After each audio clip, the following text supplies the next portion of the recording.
Welcome back, everybody. Today, I'm going to teach you how to add bleed to a PDF before printing using Adobe Acrobat Pro DC.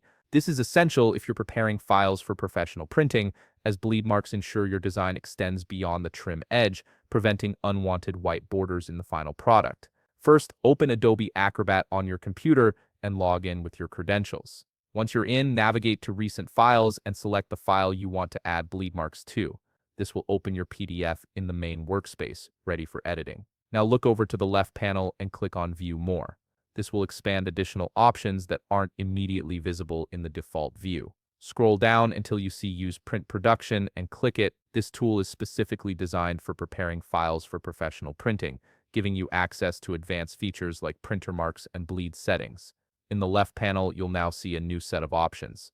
Click on Add Printer Marks. This is where you'll configure all the marks that printers use to align and trim your document accurately. A dialog box will appear with several checkboxes and customization options. Click the box beside bleed marks to enable them. Once checked, your PDF will display bleed marks that indicate where the design extends beyond the final trim size. You can also customize the style by clicking the drop-down menu beside it and selecting your preferred style. Adobe offers different mark styles to match various printing standards, so choose the one that suits your project.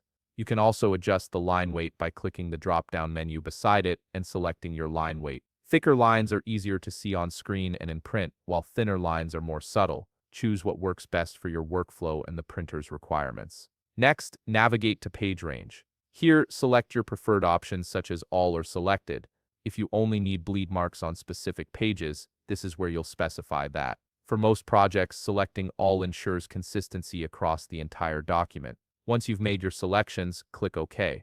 A confirmation will pop up, click Yes, then click OK again to apply the changes. At this point, Adobe Acrobat will process your file and add the bleed marks according to your specifications. Depending on the size of your PDF, this may take a moment, so be patient while the software applies the marks. And that's it. You've successfully added bleed marks to your PDF using Adobe Acrobat Pro DC, making it ready for professional printing. If you found this video helpful, please leave a like, subscribe, and see you in the next video.